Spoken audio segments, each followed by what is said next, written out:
दोस्तों मेरे भाइयों, कैसे हो आप सब। आई होप आप सब स्वस्थ होंगे और आपकी पढ़ाई अच्छी चल रही होगी। आज हम इस वीडियो में बहुत ही ज़्यादा इंपॉर्टेंट क्वेश्चन देखने वाले हैं। एक तरीके से कह सकते हैं कि एक मॉडल पेपर होने वाला है। इसमें हम लोग ऑब्जेक्टिव टाइप क्वेश्चन देखेंगे, उसके बाद फिर लघु उत्तरीय प्रश्न रहेंगे, दीर्घ उत्तरीय प्रश्न जो भी परिभाषा वाले होंगे, और इसमें न्यूमेरिकल्स मतलब आंकिक प्रश्न भी करेंगे। और ये वीडियो आप पूरा देखना। इसके पहले हमने एक मॉडल पेपर और किया था। अगर आप वो वाला मॉडल पेपर कर लेते हैं, उसमें बहुत ज़्यादा इंपॉर्टेंट क्वेश्चन है, और ये वाला मॉडल पेपर कर लेते हैं तो आपके बोर्ड में ज़्यादा से ज़्यादा क्वेश्चन मिल जाएंगे और क्वेश्चन उससे बाहर संभवतः नहीं आएगा। तो आप वो वाला वीडियो देख लीजिएगा और ये वाला वीडियो देख लीजिएगा, क्योंकि दोनों जो मॉडल पेपर हैं बहुत ज़्यादा इंपॉर्टेंट क्वेश्चन है। और अगर वीडियो की क्वालिटी नहीं आती है सही, तो फिर आप इसको 480 पर देख लीजिएगा या 360 पे देख लीजिएगा। और इसमें हम लोग ऐसे ऐसे प्रश्न रखे हैं जो आपको बोर्ड पेपर में ज़रूर से ज़रूर देखने को मिलेंगे। बहुत ही इंपॉर्टेंट वीडियो है, कंप्लीट देख लीजिएगा। तो चलिए सबसे पहले हम लोग ऑब्जेक्टिव टाइप क्वेश्चन, बहुविकल्पीय प्रश्न देख लेते हैं। तो क्वेश्चन है, प्रकाश के परावर्तन के लिए आपतन कोण 30 डिग्री है, तो परावर्तन कोण कितना होगा। तो देखिए, जितना इसमें हमें प्रकाश परावर्तन के दो नियम पता है कि जो आपतन कोण होता है, परावर्तन कोण होता है, वो हमेशा बराबर होता है। तो उस नियम से हम लोग कह सकते हैं कि जितना हमारा आपतन कोण होगा उतना ही क्या होगा, परावर्तन कोण होगा।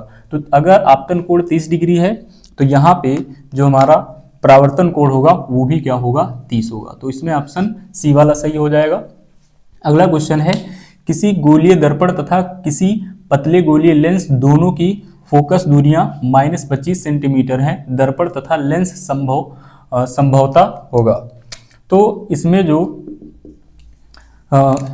दोनों की फोकस दूरियां किसमें है, माइनस में। तो जो अवतल दर्पण होता है, अवतल दर्पण की जो फोकस दूरी होती है वो माइनस में होती है, और जो अवतल लेंस होता है उसकी फोकस दूरी भी किसमें होती है, माइनस में होती है। तो यहाँ पे दोनों क्या हो जाएंगे, दोनों हमारे हो जाएंगे अवतल। तो इसमें दर्पण दोनों अवतल, यही सही हो जाएगा कि जो दोनों इसमें होंगे, चाहे वो दर्पण हो और चाहे वो लेंस हो, दोनों क्या हो जाएंगे, अवतल, क्योंकि दोनों की फोकस दूरियां कैसी होती हैं, माइनस होती हैं। अब हम लोग अगला क्वेश्चन देख लेते हैं कि एक उत्तल दर्पण की फोकस दूरी 10 सेंटीमीटर है, दर्पण की वक्रता त्रिज्या क्या होगी। तो हमें एक फार्मूला पता है, F बराबर होता है R/2, और यहाँ पे क्या दे रखा है, फोकस दूरी, और हमसे R पूछा है, तो इस दो को इधर भेज देंगे। तो R बराबर क्या हो जाएगा, 2F। तो यहाँ से R बराबर क्या हो जाएगा, 2F। F कितना दे रखा है, F दे रखा है 10 सेंटीमीटर, तो ये कितना हो जाएगा, 20। इसका मतलब R कितना आ गया, 20 सेंटीमीटर। तो ऑप्शन बी हमारा सही हो जाएगा। इसमें उत्तल दर्पण की जो फोकस दूरी है 10 सेंटीमीटर, तो इसकी वक्रता त्रिज्या कितनी हो जाएगी, 20 सेंटीमीटर। अगला क्वेश्चन है, काफी इंपॉर्टेंट क्वेश्चन है, काफी बार ये पूछा जा चुका है। तो स्पष्ट दृष्टि की जो न्यूनतम दूरी है कितनी होती है। तो स्पष्ट दृष्टि की जो न्यूनतम दूरी है वो 25 सेंटीमीटर होती है। आगे है, प्रिज्म द्वारा विचलन अधिकतम होता है। तो प्रिज्म द्वारा विचलन सबसे ज्यादा होता है बैंगनी रंग के लिए, ठीक है। और सबसे न्यूनतम किसके लिए होगा, तो न्यूनतम होगा लाल रंग के लिए, ठीक है। और एक चीज, अगर यहाँ पे बैंगनी रंग नहीं दे रखा है, नीला दे रखा है, तो नीला हो जाएगा। अगला क्वेश्चन है कि 5 ओम प्रतिरोध का तार है, उसको हमने 5 बराबर टुकड़ों में काट दिया है, और काटने पर अब प्रत्येक टुकड़े का प्रतिरोध कितना होगा। तो 5 ओम प्रतिरोध का था, हमने उसको 5 बराबर भाग में काट दिया है, तो उसका जो प्रतिरोध होगा प्रत्येक तार का अब हो जाएगा वो 1 ओम, ठीक है। अब अगला क्वेश्चन है इसमें कि गतिमान आवेशित कण उत्पन्न करता है। तो गतिमान आवेशित कण वो विद्युत क्षेत्र भी उत्पन्न करता है और वो विद्युत धारा भी। कहने का मतलब इसमें हो जाएगा कि वो केवल चुंबकीय क्षेत्र, ये भी उत्पन्न करेगा, और वो विद्युत क्षेत्र ये भी उत्पन्न करेगा। तो इसमें से ए और बी दोनों सही हो जाएंगे। मतलब हमारा क्या हो जाएगा, ये सी नंबर ऑप्शन इसमें सही हो जाएगा, क्योंकि जो गतिमान आवेशित कण होता है वो विद्युत क्षेत्र भी उत्पन्न करता है और चुंबकीय क्षेत्र भी उत्पन्न करता है, दोनों उत्पन्न करता है। तो इसलिए हमारा ऑप्शन सी सही हो जाएगा, जिसमें ए और बी दोनों है। अगला क्वेश्चन है इसमें, एक भूरे रंग का चमकदार तत्व X को वायु की उपस्थिति में जलाया जाता है या फिर इसमें गर्म किया जाता है, ऐसे भी हो सकता है, तो वो काला पड़ जाता है। तो इस तत्व का नाम क्या है। तो ये तत्व हमारा हो जाएगा कॉपर। तो इसमें ऑप्शन ए नंबर है, तो ए सही हो जाएगा। तो याद कर लीजिएगा कि एक भूरे रंग का एक चमकदार तत्व है जिसको हम लोग वायु की उपस्थिति में जलाते हैं तो इसका कलर क्या हो जाता है, काला हो जाता है। तो वो कौन सा तत्व होगा, कॉपर होगा। अगला है, बहुत ही ज्यादा इंपॉर्टेंट क्वेश्चन है ये, आसुत जल का पीएच मान होता है। तो आसुत जल का जो पीएच मान होता है वो होता है 7। ऑप्शन नंबर सी सही हो जाएगा।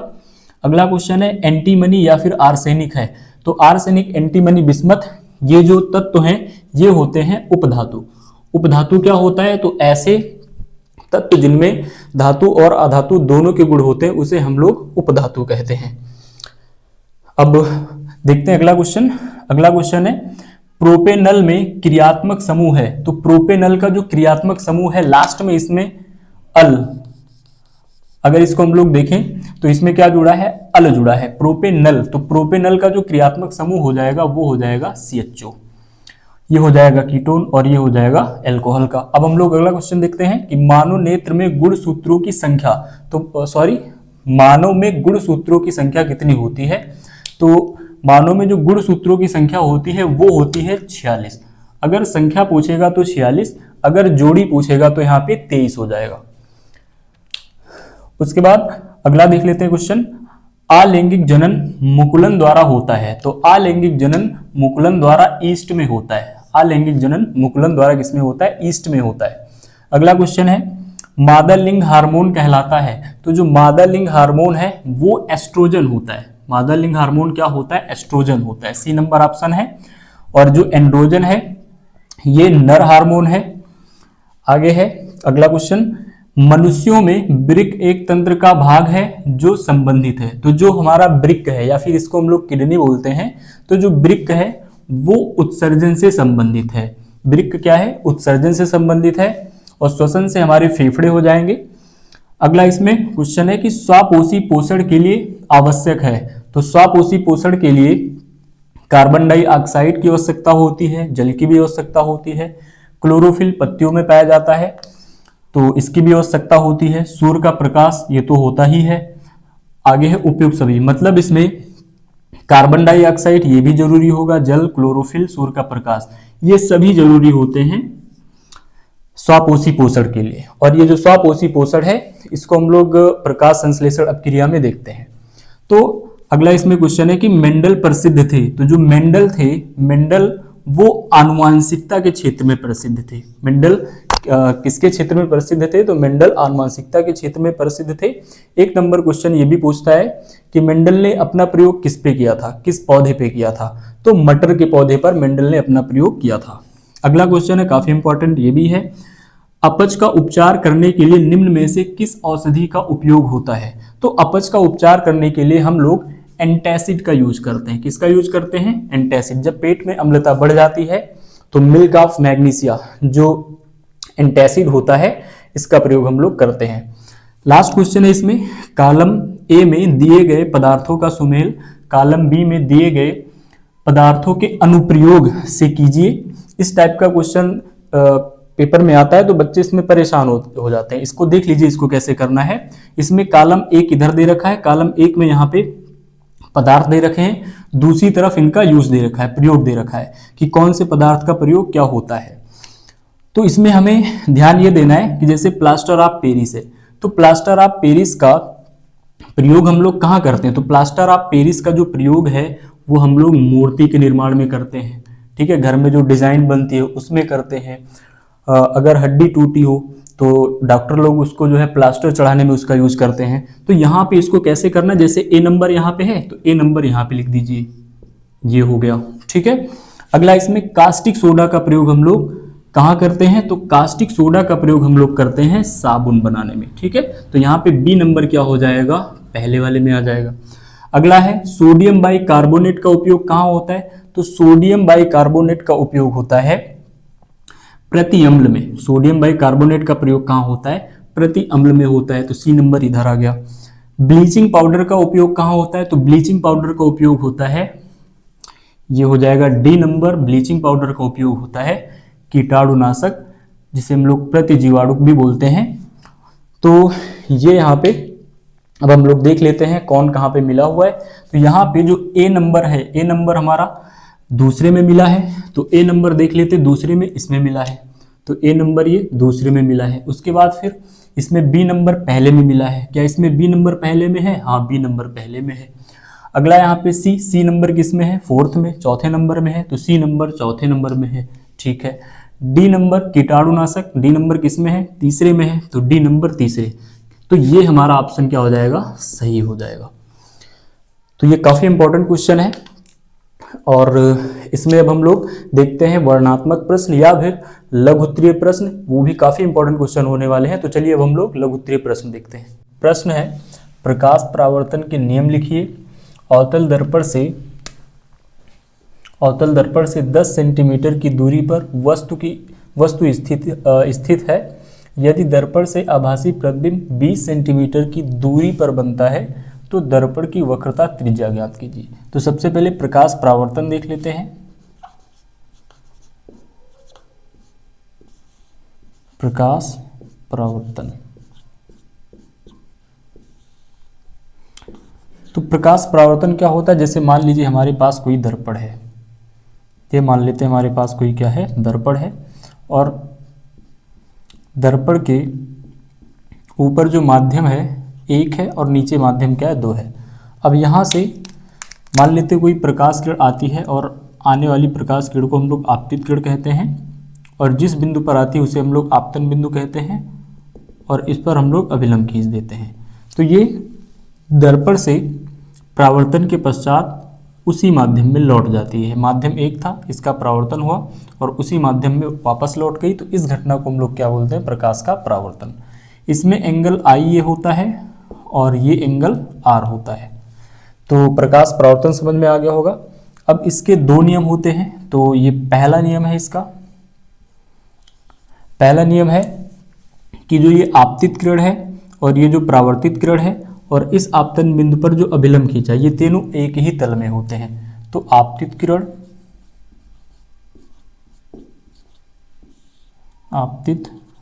किरण कामा परावर्तित किरण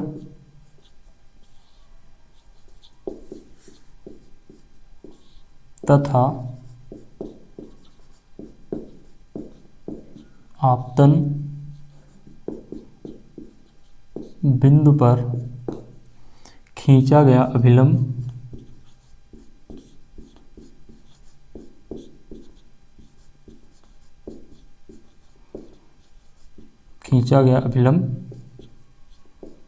तीनों एक ही तल में होते हैं।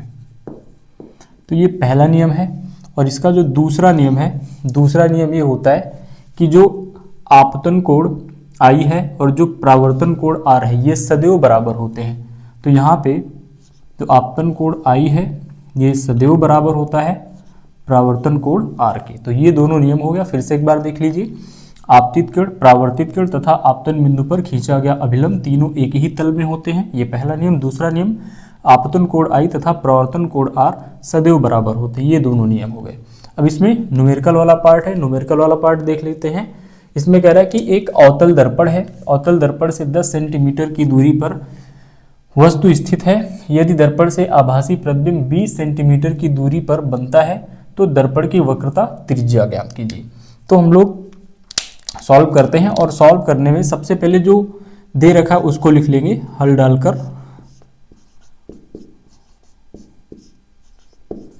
तो इसमें सबसे पहली बात हमें पता चल गई कि ये एक अवतल दर्पण है, ये एक अवतल दर्पण है। और अवतल दर्पण में इसमें हमें क्या दे रखा है? दर्पण से 10 सेंटीमीटर की दूरी पर वस्तु स्थित है। वस्तु को हम लोग u से दिखाते हैं, तो u बराबर कितना दे रखा है? 10 सेंटीमीटर। और चिन्ह परिपाटी के अनुसार जो वस्तु की दूरी होगी उसको हम लोग माइनस में रखेंगे। और यहाँ पे उसके बाद दे रखा है कि यदि दर्पण से आभासी प्रतिबिंब 20 सेंटीमीटर की दूरी पर बनता है, तो यहाँ पे प्रतिबिंब कैसा बन रहा है? आभासी प्रतिबिंब बन रहा है। और यहाँ पे हम लोग प्रतिबिंब को भी से लिखते हैं, तो भी बराबर कितना दे रखा है? 20 सेंटीमीटर। और इसमें क्या बोला है इसने? आभासी प्रतिबिंब बनता है। तो अवतल दर्पण में जो आभासी प्रतिबिंब की स्थिति होती है जब वस्तु यहाँ पे F पॉइंट, यहाँ पे C होता है और यहाँ पे P होता है, जब वस्तु P और F के बीच में रखी होती है तो इसका प्रतिबिंब दर्पण के पीछे बनता है और ये ध्रुव से दाईं तरफ बन रहा है। तो इसकी स्थिति कैसे होगी? प्लस, क्योंकि क्वेश्चन में बोल रखा है इसने क्वेश्चन में बोल रखा है कि आभासी प्रतिबिंब बनता है, तो यहाँ पे B की वैल्यू हम लोग कैसे लेंगे? प्लस। और हमसे कह रहा है कि यहाँ पे वक्रता त्रिज्या कैपिटल R की बात कर रहा है निकालने के लिए। इससे पहले हमें F निकालना होगा। इससे पहले हमें क्या निकालना होगा? F निकालना होगा। तो सबसे पहले हम लोग दर्पण सूत्र से F निकाल लेते हैं। दर्पण सूत्र से, तो दर्पण सूत्र होता है 1/v प्लस 1/u बराबर में 1/f। तो यहाँ से 1/v की वैल्यू कितनी हो जाएगी? 20 प्लस में 1/u की वैल्यू -10 चिन्ह के साथ रखेंगे बराबर में 1/f। अब ये प्लस माइनस क्या हो जाएगा? माइनस हो जाएगा। तो 1/20 और यहाँ पे प्लस माइनस माइनस 1/10 और यहाँ पे हम लोग घुमा के लिख देते हैं 1/f बराबर ये हो जाएगा। और इसका एलसीएम लेंगे तो 20 पे बराबर होगा, हम लोग 2 से यहाँ पे मल्टीप्लाई करेंगे तो एलसीएम बराबर आ जाएगा, हर इसका बराबर हो जाएगा। अब यहाँ पे 1/f बराबर में यहाँ पे माइनस का 1 और यहाँ पे 2 का जब मल्टीप्लाई होगा तो सॉरी यहाँ पे 1 रहेगा और यहाँ पे क्या हो जाएगा? जब इसका मल्टीप्लाई होगा तो ये कितना हो जाएगा? 2 बटे में ये बराबर हो जाएगा। तो यहाँ पे हम लोग क्या लिख देते हैं? 20 एक बार लिख देते हैं। और यहाँ से जब वैल्यू घटेगी, इधर लिख लेते हैं, यहाँ से जब वैल्यू घटेगी तो यहाँ पे माइनस का 1/20 आएगा। 1/f बराबर कितना आएगा?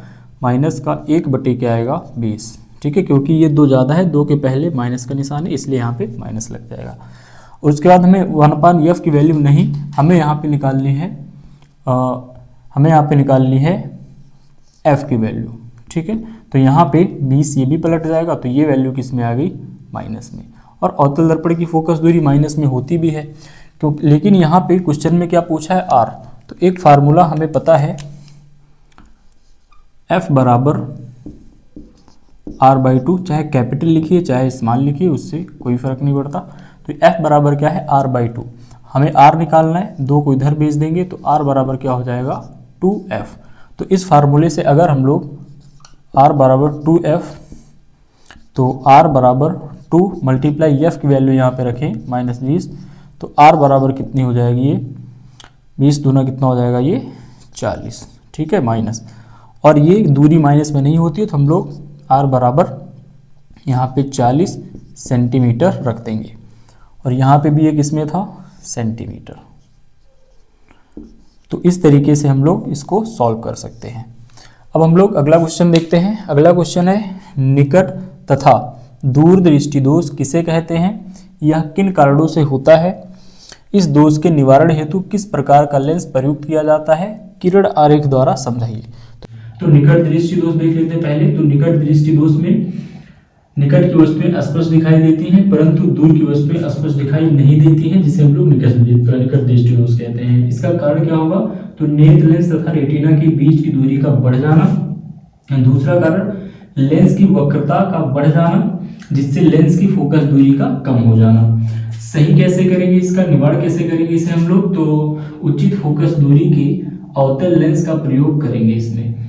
अब दूरदृष्टि दोष देख लेते हैं। तो दूरदृष्टि दोष क्या होगा? तो दूरदृष्टि दोष में दूर की वस्तुएं स्पष्ट दिखाई देती हैं परंतु पास की वस्तुएं स्पष्ट दिखाई नहीं देती हैं। कारण क्या होगा? लेंस और रेटिना के बीच की दूरी का कम हो जाना, और दूसरा कारण होगा इसमें लेंस की वक्रता का कम हो जाना, जिससे इसकी फोकस दूरी बढ़ जाती है। निवारण इसका क्या होगा? तो उचित फोकस दूरी वाले उत्तल लेंस का प्रयोग हम लोग करेंगे। ये इसका किरण आरेख है और पहले वाले का किरण आरेख यहाँ पे है। और अगर आप इसकी डिटेल वीडियो देखना चाहते हैं तो चैनल पर वीडियो अवेलेबल है, क्योंकि हमने मानवनियम तथा रंग बिरंगा संसार बहुत अच्छे से पढ़ाया है, उसमें हमने इसको बहुत ही अच्छे से डिटेल से समझाया है।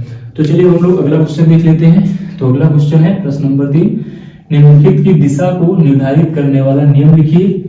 फर्स्ट नंबर इसमें है, किसी विद्युत धारावाही सीधे चालक के चारों ओर उत्पन्न चुंबकीय क्षेत्र।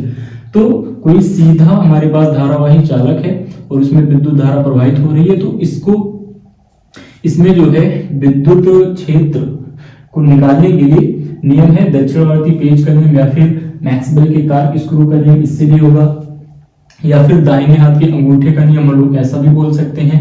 तो इसमें क्या होगा, यदि पेंच कसते समय पेंच की नोक को धारा की दिशा में रखें या फिर पेंच की जो नोक है वो धारा की दिशा में हो, तो दाहिने हाथ से पेंच कसते समय अंगूठा जिस दिशा में घूमता है वही चुंबकीय क्षेत्र रेखाओं की दिशा होगी। और सीधे धारावाही चालक में जो चुंबकीय बल रेखाएं होंगी या जो चुंबकीय क्षेत्र की रेखाएं होंगी वो संकेंद्रीय वृत्त के रूप में होगी। अब अगला क्वेश्चन देख लेते हैं। अगला क्वेश्चन इसमें है प्रश्न नंबर 3 का सेकंड, इसका पार्ट जो है ये पहला था, ये क्या है दूसरा है। तो किसी चुंबकीय क्षेत्र में क्षेत्र के लंबवत स्थित विद्युत धारावाही सीधे चालक पर आरोपित बल या फ्लेमिंग के बाएं हाथ का नियम, या फिर इसे ही वाम हस्त का नियम भी बोलता है लिखने के लिए। तो जो फ्लेमिंग के बाएं हाथ का नियम है या फिर वाम हस्त नियम काफी इंपॉर्टेंट है, अच्छे से तैयार कर लीजिएगा। तो इसमें यह है, यदि हम अपने बाएं हाथ के अंगूठे, तर्जनी अंगुली तथा मध्यमा अंगुली को परस्पर इस प्रकार फैलाएं कि तीनों एक दूसरे के लंबवत हों, तो मध्यमा धारा की दिशा में और जो तर्जनी है चुंबकीय क्षेत्र की दिशा में, और जो अंगूठा होगा वो चालक पर लगने वाले बल की दिशा को बताएगा। तो हमें बायां हाथ लेना है, इसमें हमें अपने अंगूठे को, ये तर्जनी उंगली है, उसके बाद में अंगूठे के बाद वाली उंगली को हम लोग तर्जनी उंगली बोलते हैं, और ये मिडिल फिंगर जो हो जाएगी हमारी हो जाएगी मध्यमा। तो इन तीनों को हम लोग इस प्रकार फैलाएंगे कि इन तीनों के बीच में 90 डिग्री का कोण बने, एक दूसरे के लंबवत हों।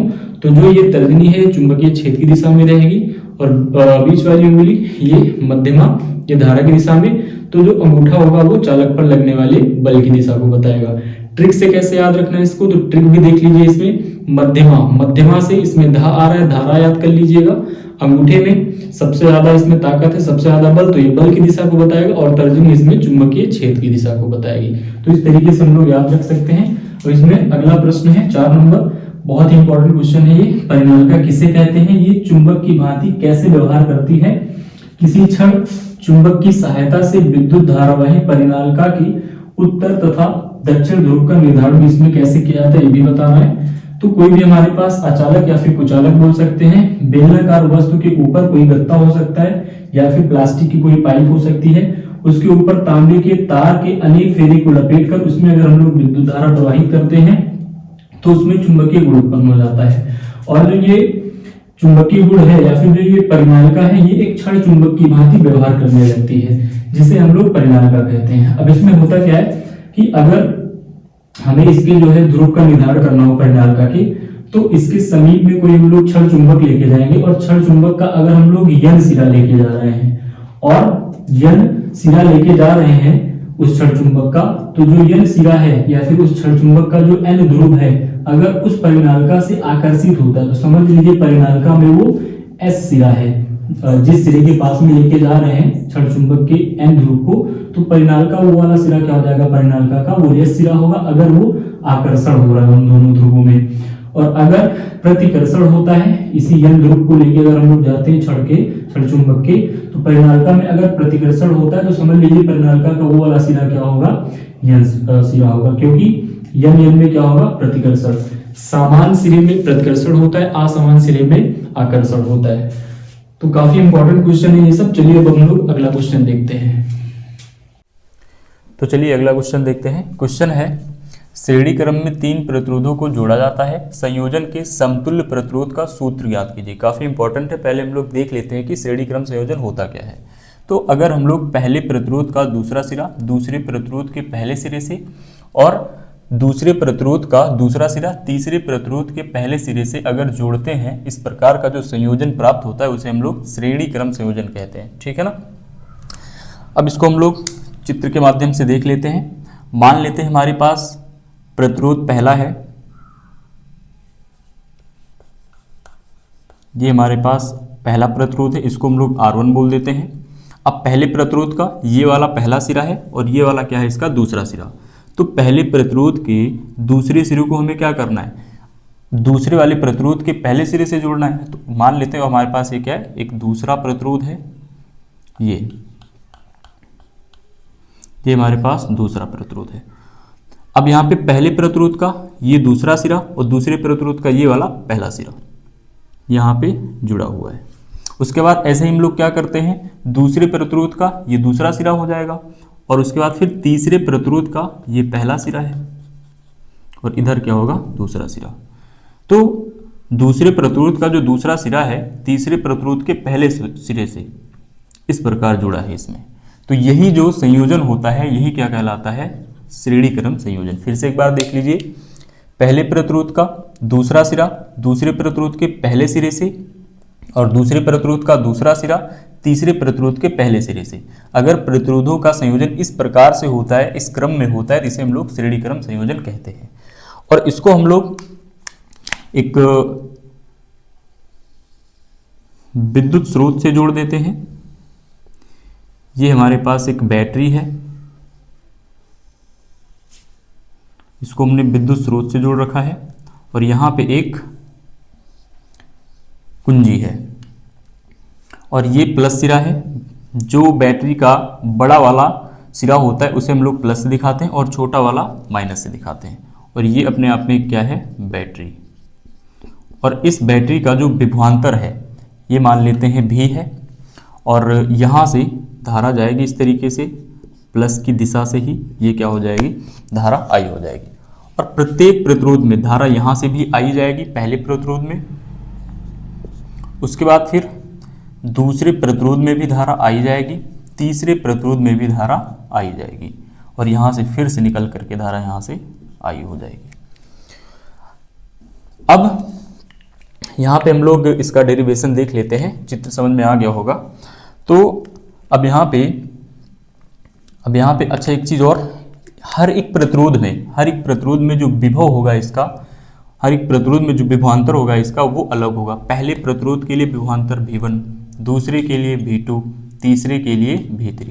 तो श्रेणी क्रम में एक चीज़ याद रखिएगा कि प्रत्येक प्रतिरोध में जो धारा होती है वो सब में सेम होती है, लेकिन जो विभवांतर होता है प्रत्येक प्रतिरोध के लिए वो अलग अलग होता है। पहले प्रतिरोध का विभवांतर V1, दूसरे का V2 और तीसरे का V3 हो जाएगा। तो चलिए हम लोग एक बार इसको लिख लेते हैं, उसके बाद फिर करते हैं। तो यहाँ पे माना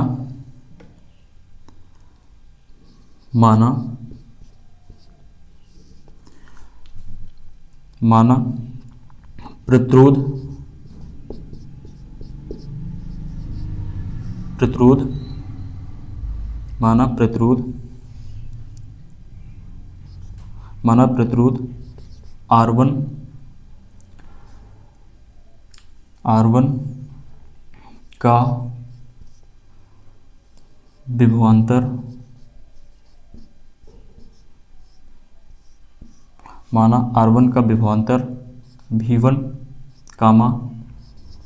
R2 का विभवांतर V2 तथा R3 मतलब तीसरे प्रतिरोध का विभवांतर V3 है।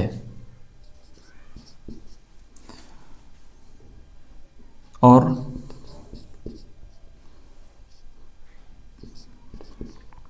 प्रत्येक प्रतिरोध में धारा I बह रही है।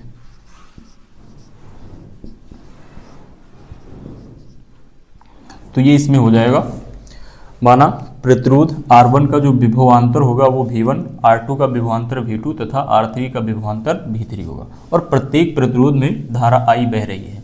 अब इसमें जो चीज़ सेम नहीं होगा इसमें वही चीज़ हम लोग निकालेंगे प्रत्येक प्रतिरोध के लिए। तो इसमें क्या चीज़ सेम नहीं है, V1, इसमें V2, यहाँ पे V3। तो मतलब ये हमारा जो विभवांतर है तीनों प्रतिरोध के लिए अलग अलग है। तो इसमें हम लोग ओम के नियम से यही विभवांतर निकालेंगे। तो अब यहाँ से ओम के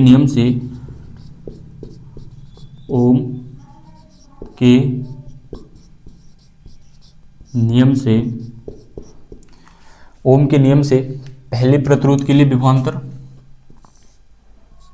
R1 के लिए हम लोग विभवांतर देख लेते हैं। तो R1 के लिए जो विभवांतर होगा, R1 के लिए विभवांतर हो जाएगा, ओम के नियम से हमें पता है, ओम का नियम होता है V equal to I R, ये ओम का नियम है। तो यहाँ से अगर हम लोग पहले प्रतिरोध के लिए देखें तो V1 इक्वल टू क्या हो जाएगा, I तो सेम है सबके लिए, इसमें भी I, इसमें भी I, इसमें भी I, तो I और यहाँ पे क्या हो जाएगा R1। और ऐसे ही अगर हम लोग दूसरे प्रतिरोध के लिए देखें R2 के लिए, तो R2 के लिए हो जाएगा V2 बराबर में IR2 हो जाएगा। और ऐसे ही हम लोग अगर तीसरे प्रतिरोध के लिए देखें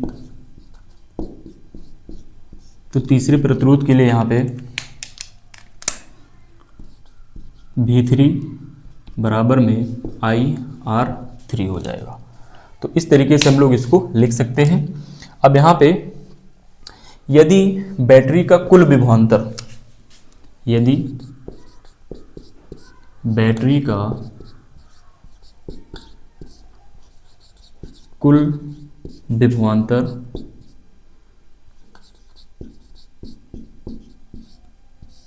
यदि बैटरी का कुल विभवांतर भी हो कामा, तो यहाँ से ओम के नियम से, ओम के नियम से V इक्वल टू क्या हो जाएगा, आई आर हो जाएगा। V इक्वल टू क्या हो जाएगा, आई आर हो जाएगा। और यहाँ पे जो कुल विभवांतर है वो इस V1 की, इस V2 की और इस V3 के क्या होगा, योग के बराबर होगा। तो यहाँ से V के स्थान पे हम लोग क्या रख सकते हैं, V1 प्लस में V2 प्लस में V3 और बराबर में ये वाला IR हो जाएगा। उसके बाद में यहाँ से अगर V1 की वैल्यू रखें यहाँ से हम लोग, तो क्या हो जाएगा, ये IR1 प्लस में V2 की IR2 और V3 की IR3 और बराबर में यहाँ पे क्या हो जाएगा, IR हो जाएगा। अब यहाँ से अगर देखा जाए तो इसमें भी I है, इसमें भी I है, इसमें I, तीनों में I है, हम लोग I कॉमन कर लेते हैं।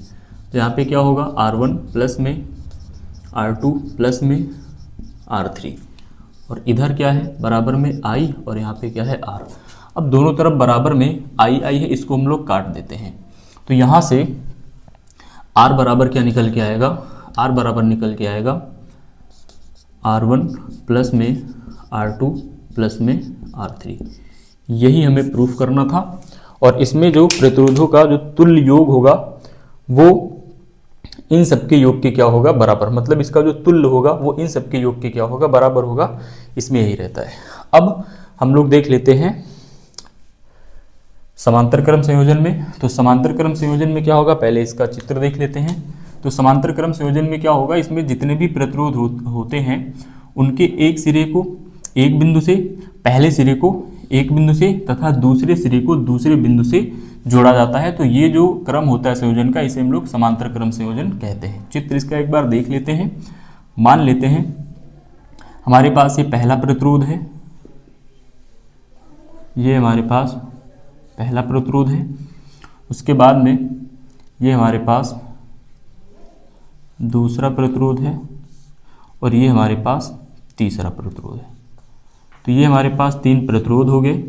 अब इन सबके पहले सिरे को, ये इसका पहला सिरा, ये इसका पहला सिरा और ये इसका पहला सिरा, इन सबके पहले सिरे को अगर एक बिंदु से मान लेते हैं A है, इस पे जोड़ दिया जाए और इन सबके दूसरे सिरे को, ये इसका दूसरा सिरा है, ये इसका दूसरा सिरा है और ये इसका क्या है, दूसरा सिरा, दूसरे सिरे को हम लोग दूसरे बिंदु मान लेते हैं B से जोड़ देते हैं। और ये प्रतिरोध हमारा R1 है, ये प्रतिरोध R2 है और ये प्रतिरोध हमारा R3 है। और इसको हमने 20 वोल्ट वाली बैटरी से जोड़ रखा है। ये प्लस, ये माइनस और ये इस तरीके से यहाँ पे इसका संयोजन हो जाएगा। तो ये प्लस सिरा, ये क्या हो जाएगा, माइनस सिरा। इसमें हम लोग एक कुंजी लगा देते हैं और जैसे ही इसमें विद्युत धारा प्रवाहित की जाएगी, यहाँ से धारा I निकलेगी। और यहाँ पे अब देख लीजिए, पहले प्रतिरोध में जो धारा होगी यहाँ से वो I1 होगी, क्योंकि अब यहाँ पे समांतर क्रम संयोजन में जो धारा होती है अलग अलग हो जाती है। उसके बाद दूसरे प्रतिरोध में I2 और उसके बाद फिर तीसरे प्रतिरोध में धारा I3 हो जाएगी। और यहाँ पे तीनों में, क्योंकि सभी प्रतिरोध जो हैं A और B बिंदु के बीच जुड़े हैं, तो इसका जो प्रतिरोध, इसका जो विभव होगा सबका वो सेम होगा। इसका भी विभव भी होगा, इसका भी और इसका भी होगा। एक चीज़ अभी हमने बताया था कि जो चीज़ अनसेम होगा, जो चीज़ समान नहीं होगा, वही चीज़ हम लोग निकालेंगे। तो यहाँ से अगर हम लोग लिखना चाहें,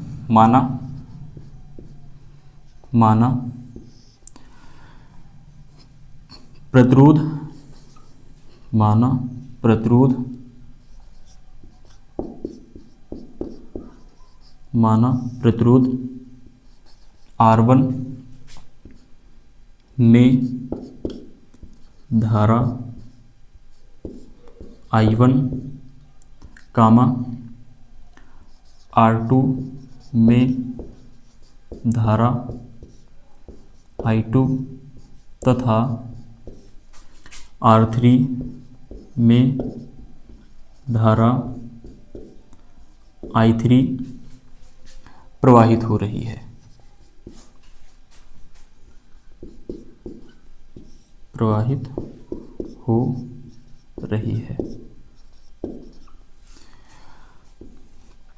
अब एक चीज और, इसमें नई लाइन से लिख देते हैं, सभी प्रतिरोध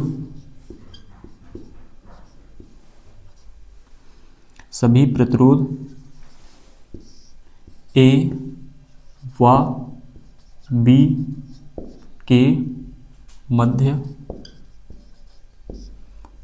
संयोजित हैं,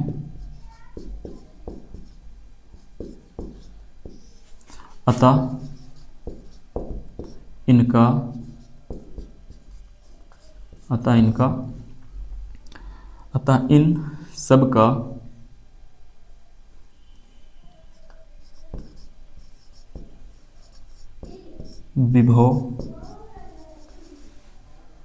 इन सब का विभव समान होगा। तो अब यहाँ से अगर हम लोग देखना चाहें कि पहले प्रतिरोध में जो धारा है वो I1 है, दूसरे में I2 है, तीसरे में I3 है, तो ये हमारी क्या है, अनसेम है, ये समान नहीं है। बाकी भी तीनों में क्या है, सेम है। तो इसमें अगर हम लोग ओम के नियम से देखना चाहें, ओम के नियम से, तो ओम का नियम क्या होता है, V इक्वल टू क्या होता है, IR। हमें यहाँ पे निकालना क्या है, हमें यहाँ पे I निकालना है, क्योंकि I क्या है, तीनों में समान नहीं है। तो यहाँ से I बराबर क्या हो जाएगा, I बराबर हो जाएगा V अपान में R। तो यहाँ से ये फार्मूला बन जाएगा इसका। और यहाँ से अगर हम लोग पहले प्रतिरोध के लिए देखें, R1 के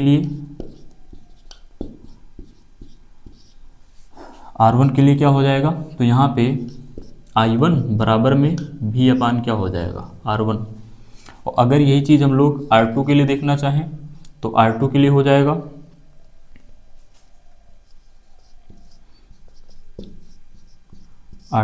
जाएगा I2 बराबर में V अपान में R2। और ऐसे ही अगर हम लोग R3 के लिए देखना चाहें, तो R3 के लिए हो जाएगा I3 बराबर में V अपान में R3। तो इस तरीके से ये हम लोग लिख सकते हैं। और अगर हम लोग तुल्य प्रतिरोध के लिए देखें, तो तुल्य प्रतिरोध के लिए धारा क्या हो जाएगी, I हो जाएगी। तुल्य प्रतिरोध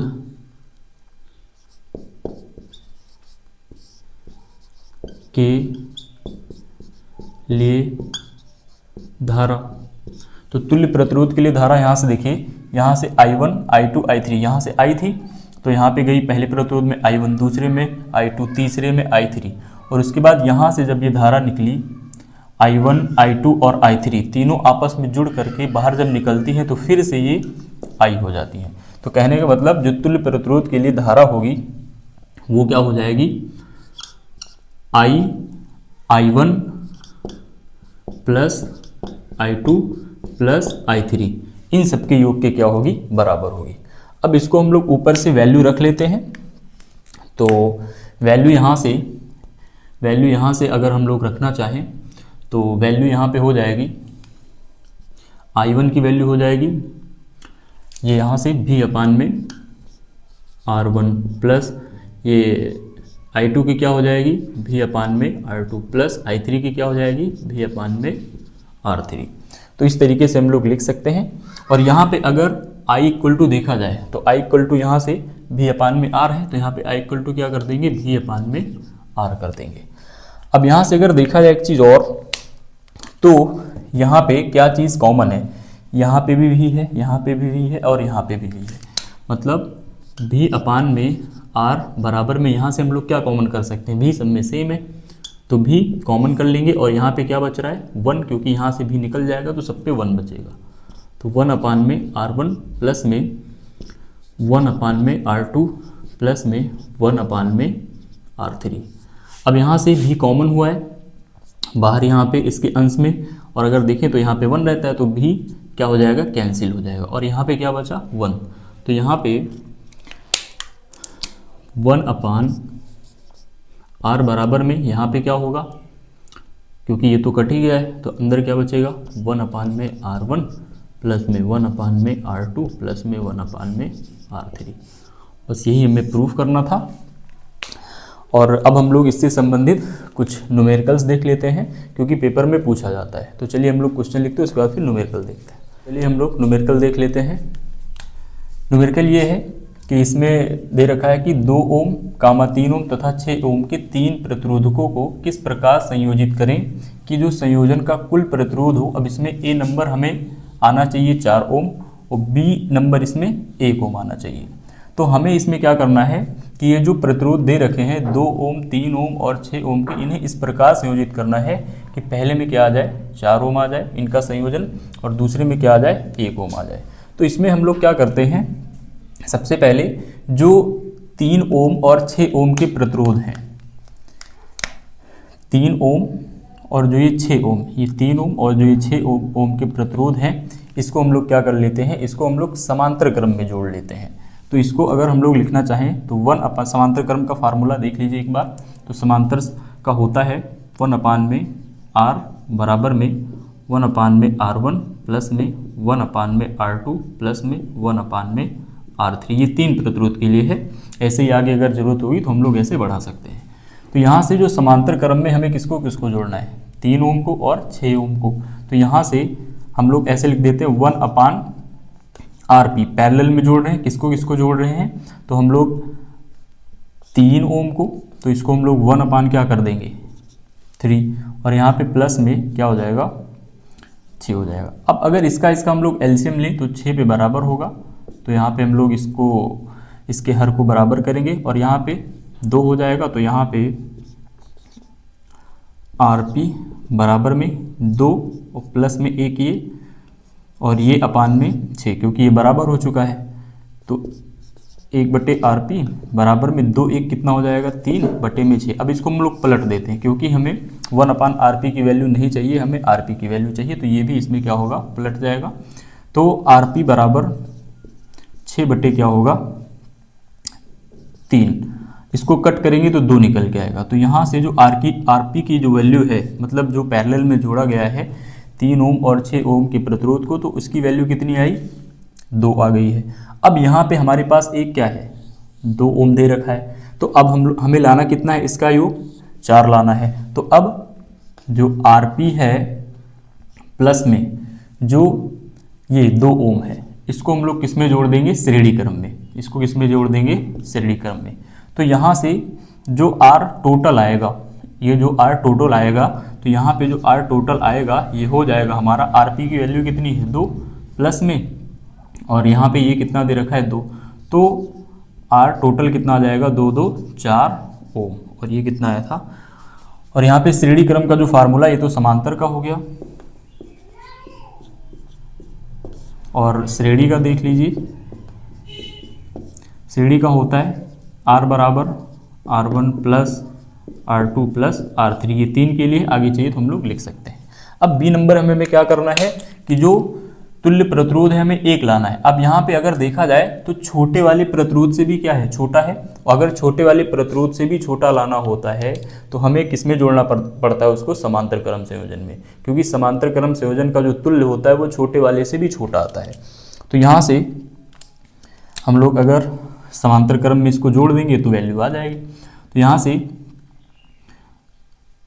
समांतर क्रम का फार्मूला हम लोग लिख लेते हैं, 1 में R बराबर में R1 प्लस R2 प्लस में R3। अब यहाँ पे 1/R बराबर, ये हमें R1 दे रखा है तो यहाँ से हम लोग 1/2 लिख लेंगे, प्लस में 1/3 प्लस में 1/ क्या हो जाएगा 6। और इन सब का अगर एलसीएम लेंगे तो 6 पे बराबर होगा, यहाँ पे 3 से हमें गुणा करना होगा और यहाँ पे 2 से, वही ऑलरेडी 6 है जिसमें कुछ मत करिए। तो यहाँ से जो 1/R बराबर में ये कितना हो जाएगा 3 प्लस में ये 2 प्लस में 1 बटे में 6, फिर से 1/R बराबर में ये सब जुड़ेगा तो कितना आ जाएगा 3 2 5 1 6, टोटल जुड़ के तो 6 बटे कितना हो जाएगा 6, कट करेंगे कितना आएगा 1। अब हमें पलट देना है क्योंकि बटे में 1 है, अब चाहे ऊपर नीचे कुछ भी लिखिए तो वही आने वाला है। तो R बराबर में 1 ओम हो जाएगा। तो ये हमारा आंसर हो गया। अब चलिए हम लोग अगला क्वेश्चन देख लेते हैं। अगला क्वेश्चन इसमें है कि 4 ओम, 8 ओम, 12 ओम तथा 24 ओम के प्रतिरोध हैं, इनकी 4 कुंडलियों को किस प्रकार से संयोजित करें कि संयोजन से, अब A नंबर इसमें भी कंडीशन है कि अधिकतम प्राप्त हो और B नंबर न्यूनतम प्राप्त हो, निम्नतम प्राप्त हो।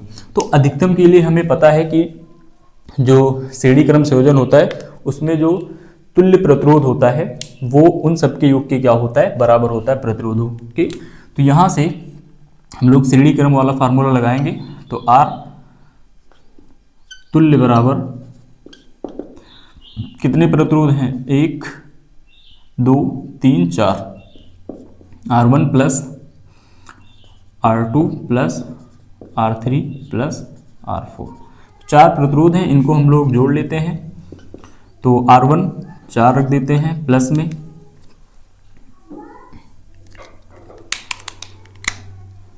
चार प्लस में 8 प्लस में 12 प्लस में 24।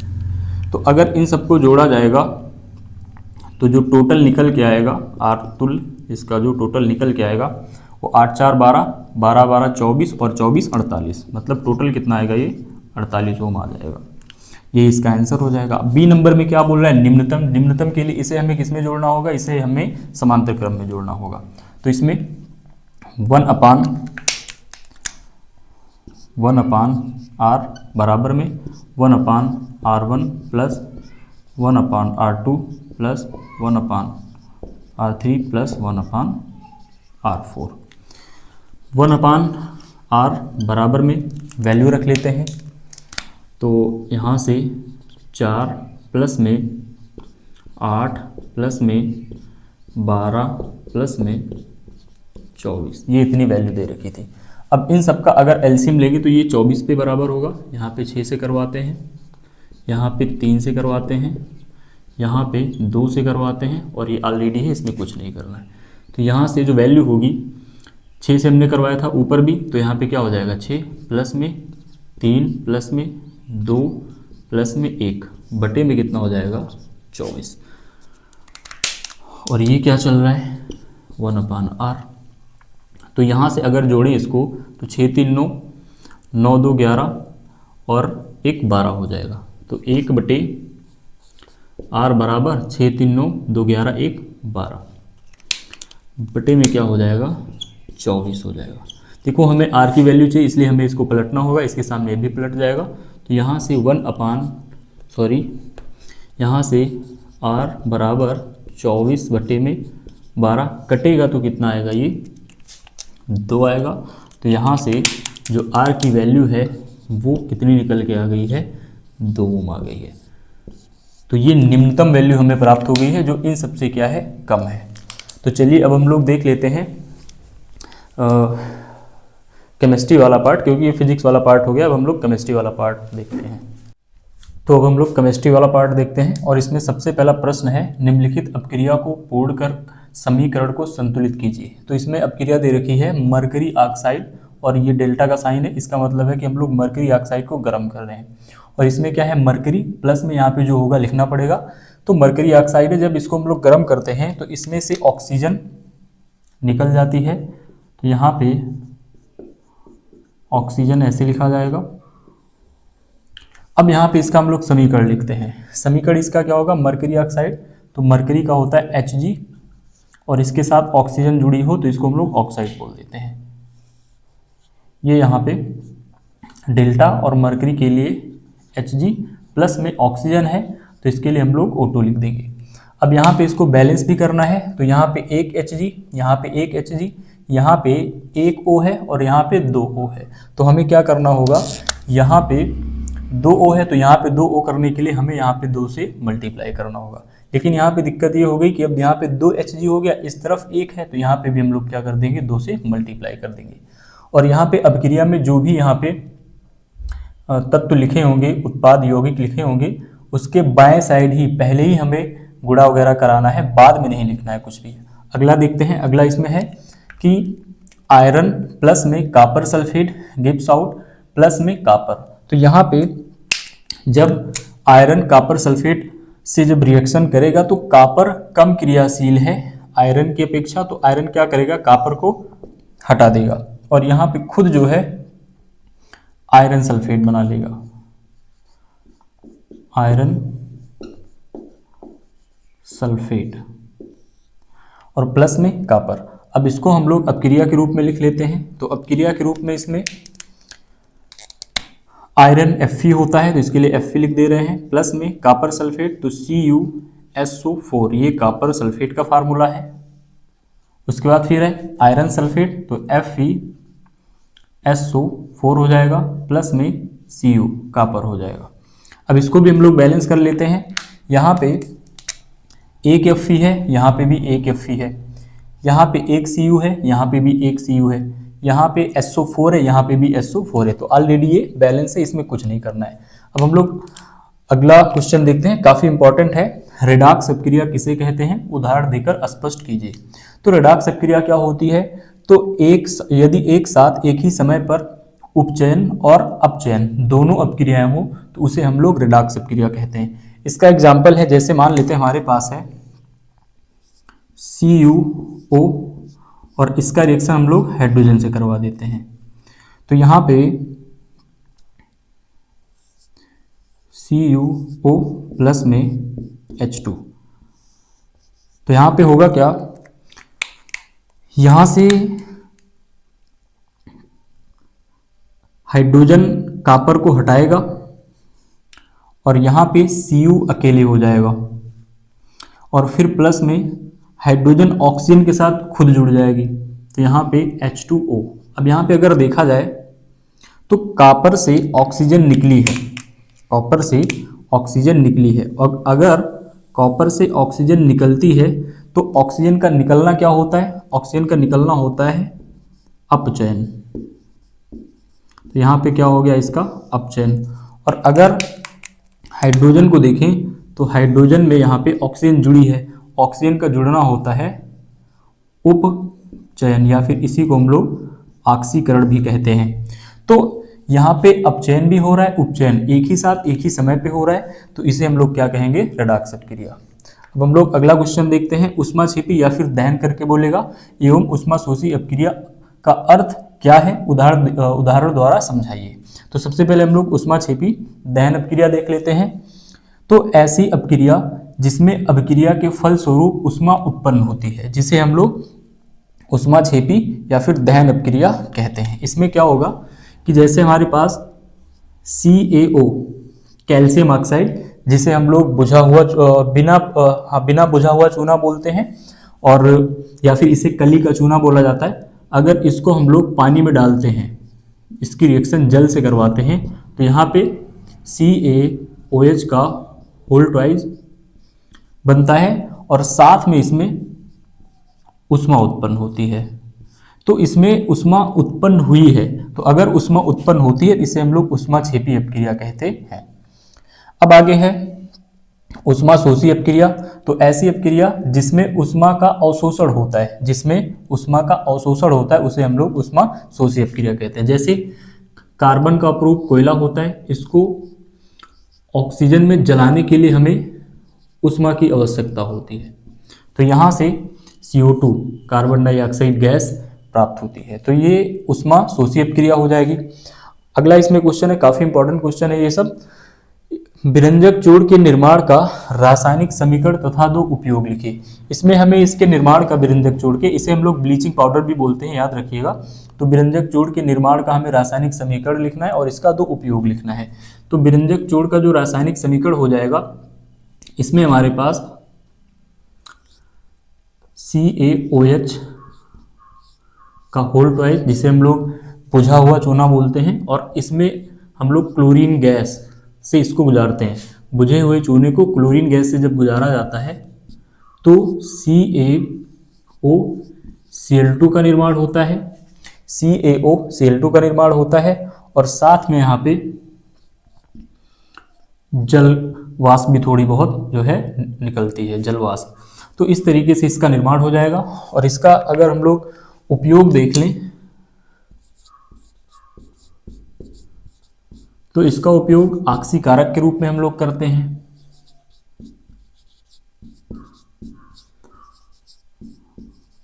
ऑक्सीकारक के रूप में।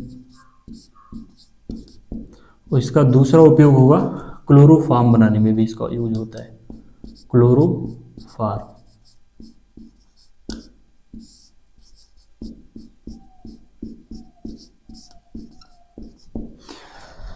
तो ये हो गया क्वेश्चन। अब हम लोग अगला क्वेश्चन देखते हैं। अगला क्वेश्चन इधर है 10 नंबर। निम्नलिखित यौगिकों का IUPAC नाम लिखिए। काफी इंपॉर्टेंट है ये। यहाँ पे है C2H5OH। इसे हम लोग दो कार्बन के लिए एथ बोलते हैं, और इसे हम लोग बोलेंगे एथिल एल्कोहल। एथिल एल्कोहल, तो इसका IUPAC नाम हो जाएगा एथिल एल्कोहल। दो कार्बन के लिए हम लोग एथ लिखते हैं, और ये एल्किल समूह है तो ये हो जाएगा एथिल, और ये OH के लिए, क्योंकि ये एल्कोहल है, इसके लिए हम लोग ऑल लगाते हैं, तो एथिल क्या हो जाएगा, एल्कोहल। इसका नाम देख लेते हैं। इसमें जो है एक कार्बन, दो कार्बन, तीन कार्बन। तो इसमें 3 कार्बन है, और 3 कार्बन के लिए हम लोग जो है मैथ F प्रोप लिखते हैं। लेकिन यहाँ पे दो क्रियात्मक समूह, एक तो COOH है, एक हमारा OH है। अब अगर दो क्रियात्मक समूह आ जाते हैं तो यहाँ पे जो OH है वो COOH से छोटा है, छोटा समूह है, तो ये एक प्रतिस्थापी का काम करेगा और ये मुख्य क्रियात्मक समूह का काम करेगा। और प्रतिस्थापी का नाम हम लोग पहले लिखते हैं, और इसका दो नाम होता है OH का, एक तो होता है एल्कोहल IUPAC नाम, और इसका सामान्य नाम होता है हाइड्रोक्सी। तो अगर ये प्रतिस्थापी का काम कर रहा है तो इसका हम लोग सामान्य नाम लिखेंगे हाइड्रोक्सी, और कौन से नंबर पे आ रहा है वो नंबर भी लिखेंगे। तो ये हो जाएगा 2- हाइड्रोक्सी, 2- हाइड्रोक्सी। और कौन से नंबर पर है हमें ये भी दिखाना होता है। अगर पहले नंबर पर होता है तो हम लोग नहीं लिखते। तो 2- हाइड्रोक्सी, 2- हाइड्रोक्सी। कितने कार्बन, 1 2 3, तो यहाँ पे हो जाएगा प्रोपे। उसके बाद फिर ये COOH के लिए हम लोग ओइक जोड़ते हैं, तो ये हो जाएगा प्रोपेनोइक, और ये एक अम्ल है तो प्रोपेनोइक क्या हो जाएगा, अम्ल। ये इसका IUPAC हो जाएगा, बहुत इंपॉर्टेंट है। अब अगला हम लोग देख लेते हैं क्वेश्चन। समजातीय श्रेणी पर टिप्पणी लिखिए। ये क्वेश्चन भी कई बार पूछा जा चुका है, ये सभी क्वेश्चन जो है कई बार पूछे जा चुके हैं, रिपीटेड क्वेश्चन है ये सब। समजातीय श्रेणी किसे कहते हैं, इस पर टिप्पणी हमें लिखनी है। तो कार्बनिक यौगिकों का वह समूह जिसका सामान्य सूत्र एवं क्रियात्मक समूह एक जैसा हो उसे हम लोग समजातीय श्रेणी कहते हैं। फिर से देख लीजिए, कार्बनिक यौगिकों का वह समूह जिसका सामान्य सूत्र एवं क्रियात्मक समूह एक जैसा हो उसे हम लोग समजातीय श्रेणी कहते हैं। एग्जाम्पल इसका हो जाएगा, जैसे CH3OH है, ये अणुसूत्र है, इसको हम लोग, हाँ ये अणुसूत्र इसका हो जाएगा CH3, उसके बाद CH2OH। तो अगर देखा जाए तो ये एक ही श्रेणी के हैं। श्रेणी इसमें क्या हो जाएगी, ऑल। श्रेणी क्या हो जाएगी, इसमें ऑल हो जाएगी। इसमें भी कौन सी श्रेणी जुड़ी है, ऑल श्रेणी जुड़ी है। तो क्रियात्मक समूह एक जैसा ही है दोनों का, इसलिए इसे हम लोग क्या कहेंगे, समजातीय श्रेणी कहेंगे। अब इसमें हम लोग नेक्स्ट देख लेते हैं समावयवता। समावयवता को संक्षेप में समझाइए। तो एक ही अणुसूत्र द्वारा दो अथवा दो से अधिक भिन्न भिन्न यौगिकों को दर्शाए जाने की घटना को हम लोग समावयवता कहते हैं। फिर से, एक ही अणुसूत्र द्वारा दो अथवा दो से अधिक भिन्न भिन्न यौगिकों को दर्शाए जाने की घटना को समावयवता कहते हैं। इसमें होगा क्या, जैसे C2H6O है, ये इसका अणुसूत्र हो जाएगा और यहाँ पे इसको हम लोग ऐसे लिख सकते हैं C2H2OH, C2H2 और क्या हो जाएगा यहाँ पे OH हो जाएगा। C2H2 क्या हो जाएगा, OH। यहाँ पे C2H5 होना चाहिए, C2H5 रहेगा, ये C2H5OH होगा, जिसे हम लोग एथिल एल्कोहल कहते हैं। और अगर इसी अणुसूत्र को हम लोग अगर ऐसे लिख दें CH3OCH3, तो ये हो जाएगा डाई मेथिल ईथर। तो यहाँ पे अणुसूत्र क्या है, अणुसूत्र एक ही अणुसूत्र है। इससे हमने क्या किया है, दो अलग अलग यौगिक को दर्शाया है, एक तो एथिल अल्कोहल हो जाएगा, एक हो जाएगा डाईमेथिल ईथर। तो यहाँ पे इसे ही हम लोग क्या कहेंगे, समावयवता कहेंगे। अब हम लोग अगला क्वेश्चन देख लेते हैं। इसमें निम्न पर टिप्पणी लिखिए, और ये विकृत ग्रंथिता है, बहुत ही इंपॉर्टेंट क्वेश्चन है ये। जब वसा और तेल युक्त खाद्य पदार्थ को वायु में खुला छोड़ दिया जाता है तो वे ऑक्सीकृत हो जाते हैं, जिससे उनका स्वाद और उनकी गंध दोनों बदल जाती हैं और इन्हें खाना नुकसानदेह होता है। तो इसे हम लोग क्या कहते हैं, विकृत ग्रंथिता कहते हैं। बचाएंगे कैसे, खाने को ढक कर रख सकते हैं, प्रशीतक मतलब फ्रीज का यूज कर सकते हैं, फ्रीज में खाने रख सकते हैं, तो जिससे विकृत ग्रंथिता होने से बच जाएगा भोजन। अगला इसमें है बी नंबर, इसका साबुनीकरण पर हमें टिप्पणी लिखनी है। तो साबुनीकरण बहुत इंपॉर्टेंट है। तेलों और वसाओं के तनु NaOH या KOH द्वारा जल अपघटन से साबुन बनाने की क्रिया को साबुनीकरण कहते हैं। यहाँ पे इसकी क्रिया भी दे रखी है, हमारे पास है CH2OCOC17H35 और हमारे पास है CHOCOC17H35, फिर है CH2OCOC17H35। इसका रिएक्शन NaOH से कराया गया है। तो यहाँ पे साबुन C17H35COON साबुन का निर्माण हो गया है, और यहाँ पे ग्लिसरॉल CH2OH, CHOH और CH2OH ये बच गया, जिसे हम लोग ग्लिसरॉल बोल रहे हैं। और स्टार्टिंग में जो लिया गया था ये था ट्राई या फिर जिसे हम लोग वसा बोलते हैं ये, और ये हमारा NaOH क्षार है, सोडियम हाइड्रोक्साइड। अब यहाँ पे अगला इसमें जो है क्वेश्चन, ये उदासीनीकरण अपक्रिया बहुत इंपॉर्टेंट है। उदासीनीकरण अपक्रिया किसे कहते हैं, या फिर इस पर टिप्पणी लिखिए, कैसे भी पूछेगा। तो जब अम्ल और क्षार परस्पर अपक्रिया करते हैं तो उसमें लवण और जल का निर्माण होता है, जिसे हम लोग उदासीनीकरण अपक्रिया कहते हैं। जैसे NaOH एक क्षार है, HCl एक अम्ल है, जब ये दोनों परस्पर अपक्रिया करेंगे तो NaCl लवण बनेगा, जो नमक का फार्मूला है, प्लस में H2O जल बनेगा। तो इसे ही हम लोग क्या कहेंगे, उदासीनीकरण अपक्रिया कहेंगे। डी नंबर देख लेते हैं, मिसेल क्या होता है, ये भी बहुत इंपॉर्टेंट है। साबुन को जल में घोलने पर इसके आयतन से प्राप्त समूह एकत्रित होकर कोलाइडिक कण बनाते हैं, जिसे हम लोग मिसेल कहते हैं। और इसकी संरचना कुछ इस तरीके से दिखाई देती है। इसमें ये जो सिरा है, हेड वाला सिरा, ये होगा जलरागी, और दूसरा सिरा जो पूंछ वाला होता है ये होता है जल विरागी। अगला क्वेश्चन हम लोग देख लेते हैं। इसमें ग्रीन हाउस प्रभाव, ये भी बहुत ही इंपॉर्टेंट क्वेश्चन है। तो जब CO2 की बढ़ती सांद्रता के कारण पृथ्वी का तापमान बढ़ने लगता है तो इसे ही हम लोग ग्रीन हाउस का प्रभाव कहते हैं। आगे है इसमें अगला क्वेश्चन, निस्तापन तथा भर्जन। निस्तापन तथा भर्जन के बारे में लिखना है हमें।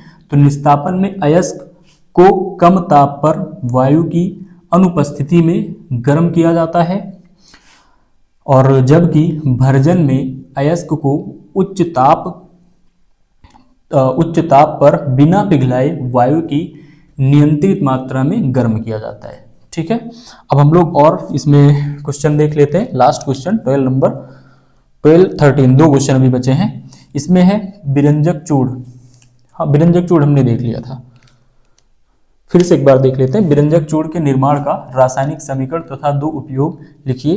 तो बिरंजक चूड़ अभी हमने बताया था कि इसमें बुझे हुए चूने को क्लोरीन गैस से या फिर हाँ बुझे हुए चूने को क्लोरीन गैस द्वारा गुजारा जाता है। तो यहाँ पे विरंजक चूर्ण, जिसे ब्लीचिंग पाउडर कहते हैं, का निर्माण होता है।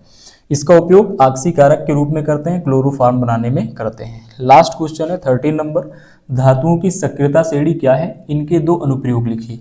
तो धातुओं को उनकी क्रियाशीलता के घटते या बढ़ते क्रम में व्यवस्थित करने से जो श्रेणी प्राप्त होती है उसे हम लोग सक्रियता श्रेणी कहते हैं धातुओं की। इसका अनुप्रयोग क्या होगा, तो धातुओं की क्रियाशीलता की तुलना करना आसान हो जाता है। उसके बाद में धातुओं की अम्लों से हाइड्रोजन हटाने, हाइड्रोजन विस्थापित या हटाने की क्षमता की जानकारी भी इससे हमें प्राप्त हो जाती है। तो अब हम लोग बायोलॉजी वाला पार्ट करते हैं। तो चलिए बायोलॉजी वाला पार्ट देख लेते हैं। चलिए हम लोग बायोलॉजी का क्वेश्चन देखते हैं। क्वेश्चन है कायिक जनन किसे कहते हैं, पौधों में इस विधि से क्या लाभ है। तो कायिक जनन देख लेते हैं, पादप के किसी कायिक भाग से पुष्प को छोड़कर इसमें से नए पौधों का विकास कायिक जनन कहलाता है। इसकी दो प्रमुख विधियां, वैसे तो कई हैं लेकिन हम लोग दो देख ले रहे हैं। एक है कलम लगाना, कलिका युक्त तने को काटकर उपयुक्त भूमि में लगाना, ये कलम लगाना होता है। इसमें हम लोग गुलाब, गुलाड़ आदि पौधे में ये करते हैं। आगे है दाब लगाना, तो कुछ पौधों की शाखा को झुकाकर मिट्टी में दबा दिया जाता है, इसे हम लोग क्या कहते हैं, दाब लगाना। ये बेला, चमेली, इन सब पौधों में होता है। लाभ क्या होते हैं, तो नए पौधे कम समय में जल्दी तैयार हो जाते हैं, तो नए पौधे इसमें कम समय में तैयार हो जाते हैं। नए पौधे मातृ पौधे के समान होते हैं, तो ये हो जाएगा कायिक जनन। बहुत इंपॉर्टेंट प्रश्न है ये। अब अगला इसमें क्वेश्चन है, पुष्प की अनुदैर्ध्य काट का स्वच्छ व नामांकित चित्र बनाते हुए विभिन्न पुष्पांगों का वर्णन कीजिए। तो ये है पुष्प का चित्र है। ये सबसे पहले नीचे ये जो ऐसे भाग है जिस पर पूरा फूल टिका हुआ है, इसे हम लोग पुष्पासन कहते हैं। और ये हो जाएगा पुष्प वृंत, इसे हम लोग पुष्प वृंत कहते हैं। उसके बाद में ये जो उभरी हुई सी संरचना है, ये जो ऐसे उभरी हुई सी संरचना है, इसे हम लोग अंडाशय कहते हैं। उसके बाद आगे की तरफ ये वाला भाग यहाँ पे जो नलिका जैसी है, इसे हम लोग वर्तिका कहते हैं। और वर्तिका का आगे वाला भाग वर्तिकाग्र कहलाता है। और इतना भाग जो है वर्तिकाग्र और अंडाशय, इसे हम लोग जो है स्त्री केसर या फिर जयांग बोलते हैं। और इस अंडाशय में अंडाणु होते हैं। अब हम लोग इधर देखते हैं, इसमें ये वाला भाग, तो इसमें जो ये डंठल, यहाँ से जो एक डंठल निकली है, इस संरचना को हम लोग तंतु कहते हैं। उसके बाद तंतु में जो आगे की तरफ ये जो गोल गोल संरचना है, इसे हम लोग परागकोश कहते हैं। परागकोश के अंदर जो ये ऐसे कण जैसी संरचना काले कलर से बनाई गई है, ये है परागकण। और उसके बाद इतने भाग को हम लोग पुंकेसर या फिर पुमंग कहते हैं। इसके बाद ये है बाह्यदल, और ये हरे रंग की जो पत्ती होती है, इसे हम लोग बाह्यदल कहते हैं। उसके बाद में यहाँ पे एक इधर देख लेते हैं, ये जो जैसे गुलाब है उसकी पंखुड़ियाँ होती हैं लाल रंग की, या गुड़हल है उसकी जो पंखुड़ियाँ होती हैं लाल रंग की, तो ये क्या हो जाएगा, दल, जो रंगीन पत्ती होती है। तो इस तरीके से इसके बारे में हम लोग समझ सकते हैं और लिख भी सकते हैं, ऐसे आप लिख दीजिएगा। अब हम लोग इसमें कुछ चीज़ें और देख लेते हैं, जैसे ये जो पराग कण है, तो ये पराग कोश से पराग कणों का निकलकर वर्तिकाग्र तक पहुंचना ये परागण कहलाता है। और अगर ये अपने आप होता है तो इसे हम लोग स्वपरागण कहते हैं। अगर ये किसी कारक द्वारा, जैसे कीट पतंग हो गया, वायु द्वारा हो गया, तो इसे हम लोग परपरागण कहते हैं।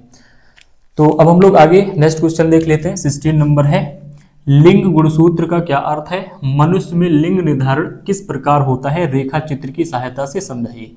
तो पहले लिंग गुणसूत्र के बारे में देख लेते हैं। मनुष्य की सभी कायिक तथा जनन कोशिकाओं में 46 गुणसूत्र होते हैं। इनमें से 44 गुणसूत्रों के 22 समजात जोड़े होते हैं, जिन्हें हम लोग ऑटोसोम्स कहते हैं। शेष जो एक जोड़ा होता है वही क्या होता है, लिंग गुणसूत्र होता है। और हमें यही देखना है इसमें। और नर में होता है XY, मादा में होता है XX। लिंग निर्धारण कैसे होता है, तो मान लेते हैं ये हमारे पास नर और मादा जनक है। मादा में अभी हमने देखा XX गुणसूत्र होता है और नर में XY होता है। अगर इनके युग्मकों को अगर हम लोग अलग करें, जैसे ये X है और यहाँ से ये X अलग हो गया, यहाँ से अगर हम लोग x और यहाँ पे हम लोग y। अब अगर इनका क्रॉस करवाया जाए तो यहाँ से अगर ये जो मादा है अगर वो x देती है और पुरुष अगर x देता है तो यहाँ से x का निर्माण होगा, मतलब ये मादा है।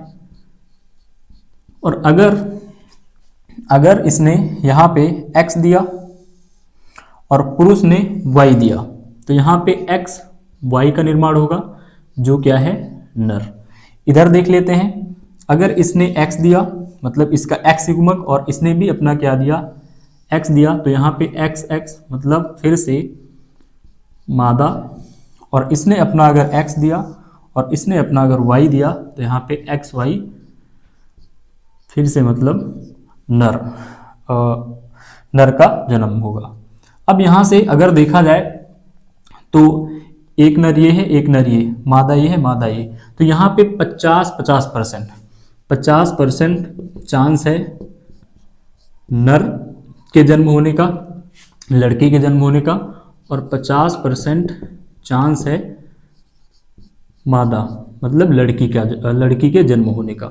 तो इस तरीके से हम लोग लिंग निर्धारण समझ सकते हैं। काफी इंपॉर्टेंट क्वेश्चन है। चलिए हम लोग इसके आगे और क्वेश्चन कर लेते हैं। तो इसमें अगला क्वेश्चन है, खाद्य जाल एवं खाद्य श्रृंखला में अंतर बताइए। एक तरफ खाद्य जाल है, एक तरफ खाद्य श्रृंखला, एक तरफ खाद्य जाल है। तो खाद्य श्रृंखला में क्या होगा, यह एक सरल संरचना है जिसमें ऊर्जा का स्थानांतरण एक जीव से दूसरे जीव में होता है। दूसरी तरफ ये एक जटिल संरचना है। खाद्य जाल विभिन्न पारिस्थितिक तंत्र से खाद्य श्रृंखलाएं परस्पर मिलकर खाद्य जाल बनाती हैं। दूसरा नंबर, इसमें ऊर्जा का प्रवाह एक ही दिशा में होता है। दूसरी तरफ इसमें एक दिशा में होते हुए भी कई पथों से गुजरता है। खाद्य श्रृंखला की तरफ तीसरा नंबर, इसमें सामान्यतः जीवों की संख्या कम होती है और खाद्य जाल में जीवों की संख्या अधिक होती है। इसमें श्रृंखला की तरफ हो जाएगा, इसमें उत्पादक, उपभोक्ता तथा अपघटनकर्ता के बीच में जो संबंध होता है वो सीधी कड़ी के रूप में होता है। लेकिन इन सब में जो होता है खाद्य जाल में, इन सब के मध्य में संबंध एक जाल के रूप में होता है। तो ये सब बहुत ही ज़्यादा इंपॉर्टेंट क्वेश्चन थे। आप अच्छे से इन सब क्वेश्चंस को कर लीजिएगा। अगर आप ये सब क्वेश्चन कर लेते हैं तो आपके बोर्ड में क्वेश्चन मिलेंगे ही मिलेंगे, पक्का मिलेंगे। और ये सब बहुत इंपॉर्टेंट क्वेश्चन है, अच्छे से तैयार कर लीजिएगा। और वीडियो अगर अच्छा लगे तो वीडियो को लाइक कर दीजिएगा और अपने दोस्तों के साथ में शेयर जरूर कर दीजिएगा, क्योंकि इतने अच्छे इसमें क्वेश्चन दिए गए हैं तो आपके दोस्त भी कर लें, इसलिए आप जो है शेयर कर लीजिएगा दोस्तों के साथ में। वीडियो को देखने के लिए धन्यवाद। मिलते हैं नेक्स्ट वीडियो में, तब तक के लिए बाय बाय।